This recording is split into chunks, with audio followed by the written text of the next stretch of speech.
Hello friends, मैं हूं ऋतिक गोयल। आप देख रहे हैं टेक आरजे। आज इस वीडियो में मैं आपसे बात करने वाला हूं Asus Zenfone Max Pro M1 के बारे में। मैं आपको बता दूं कि कल मुझे इस फोन में एक नया अपडेट देखने के लिए मिला है। जाने के 14 जून 2018 को एक नया अपडेट मुझे देखने के लिए मिला है, जिसके अंदर काफ़ी सारी इंप्रूवमेंट्स इस फोन में हो चुकी हैं। लगभग 5-6 ऐसी चीज़ें हैं जो उस अपडेट के साथ इंप्रूव हुई हैं, और एक ऐसी चीज़ है जो उस अपडेट के साथ नया बग आपको इस फोन में देखने के लिए मिल चुका है। उस सब के बारे में मैं इस वीडियो में आपसे बात करने वाला हूं, तो जल्दी से हम इस वीडियो को शुरू करते हैं। सबसे पहले मैं आपको दिखा देता हूं सेटिंग्स में जाकर। यहां पर मैंने लेटेस्ट अपडेट डाउनलोड करके इंस्टॉल किया हुआ है। अगर मैं चला जाऊं सेटिंग्स में अबाउट फोन में, तो यहां पर आप देख पाएंगे जो बिल्ड नंबर है वो आप देख सकते हैं फ्रेंड्स। अगर आपका सेम बिल्ड नंबर है तो आप भी इसी सेम अपडेट पर हैं, जो कि लेटेस्ट अपडेट है। अब हम बात करते हैं इस अपडेट के साथ इंप्रूवमेंट्स की। क्या क्या इस फोन में इंप्रूवमेंट्स हुई हैं। सबसे पहले इंप्रूवमेंट, जो कि बहुत बड़ी इंप्रूवमेंट है, वो है इस फोन के फिंगरप्रिंट सेंसर के अंदर। मैंने 1-2 दिन पहले ही अपने चैनल पर इसका एक फुल रिव्यू अपडेट किया था।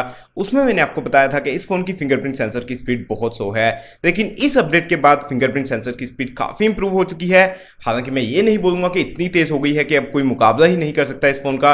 अभी भी जो Redmi Note 5 Pro है या कुछ और फोन है, उसमें आपको बेहतर स्पीड देखने के लिए मिलती है। स्टिल इस फोन की फिंगरप्रिंट सेंसर की स्पीड काफी सारी इंप्रूव हो चुकी है इस अपडेट के बाद। अगर आप यहां पर देखेंगे फ्रेंड्स, जैसे ही मैं टच करता हूं फोन जो है वो अनलॉक हो जाता है। अब मैं बोलूंगा कि कोई ज्यादा फर्क नहीं रहा अगर आप इसे इवन Redmi Note 5 Pro से कंपेयर करते हैं।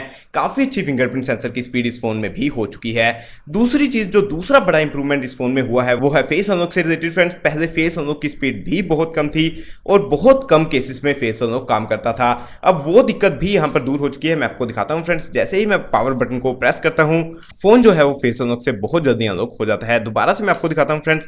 जैसे ही मैं फोन को वेक करूंगा, आप देख सकते हैं बहुत जल्दी फोन जो है वो फेस अनलॉक से डिटेक्ट कर रहा है, फेस अनलॉक हो रहा है। अब मुझे लगता है कि फिंगरप्रिंट सेंसर और फेस अनलॉक दोनों ही काफी अच्छे से काम कर रहे हैं। एक और जो इंप्रूवमेंट इस अपडेट के साथ हुई है फ्रेंड्स, वो ये है कि अब ये फोन एयरटेल, वोडाफोन और आइडिया के वोल्टी भी सपोर्ट करता है। अभी हालांकि जहां पर मैं रहता हूं वहां पर एयरटेल, वोडाफोन या आइडिया किसी का भी वोल्टी नहीं आया है, तो उस चीज को मैं यहां पर आपको करके तो नहीं दिखा सकता हूं।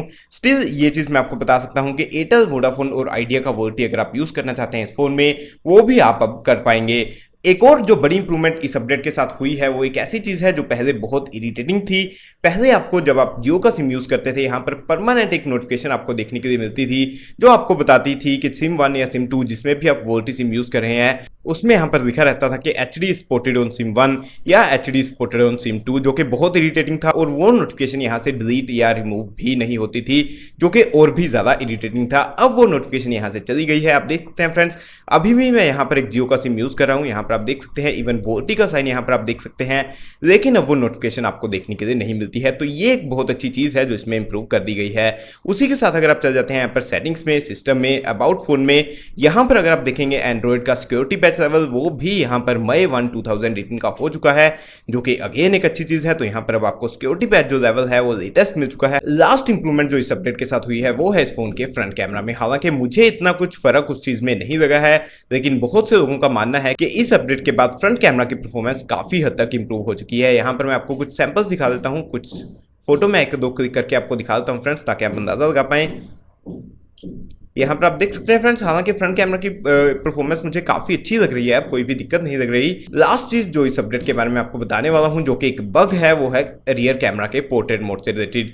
अगर आप चले जाते हैं यहां पर रियर कैमरा में फ्रेंड्स और पोर्ट्रेट मोड को कर देते हैं अनेबल, उस केस में जूम इफेक्ट यहां पर डिसेबल हो चुका है। यहां पर अगर आप देखेंगे, मैं पीछे यहां पर इस डिब्बे को यहां पर रख देता हूं और इसके बाद अगर मैं यहां पर जूम करता हूं, तो आप देख सकते हैं फ्रेंड्स, जूम अब कैमरा नहीं कर रहा है। अगर आप रियर कैमरा के पोर्ट्रेट मोड में चल जाते हैं, अगर मैं इसको डिसेबल कर देता हूं पोर्ट्रेट मोड को, उस केस में जूम काम कर रहा है, कोई भी दिक्कत नहीं है।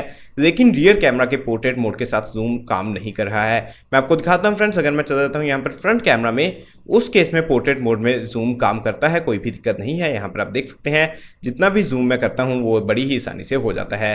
तो ये एक बग है जो मुझे अभी तक इस फोन में इस अपडेट के बाद देखने के लिए मिला है, और कोई भी बग मुझे अभी तक इस अपडेट के बाद देखने के लिए नहीं मिला है। अगर आपको कोई बग या कोई और इंप्रूवमेंट देखने के लिए मिली है, तो आप मुझे नीचे कमेंट्स में बताना बिल्कुल भी मत भूलिएगा फ्रेंड्स, ताकि और काफी सारे लोगों को इससे हेल्प हो सके। अभी के इस वीडियो में इतना ही। अगर आपको वीडियो अच्छी लगे तो लाइक करना बिल्कुल मत भूलिएगा। आगे आने वाली ऐसी और इंटरेस्टिंग वीडियोस को देखने के लिए आप अभी हमारे चैनल को सब्सक्राइब कर सकते हैं। इस वीडियो को देखने के लिए आपका बहुत बहुत धन्यवाद फ्रेंड्स।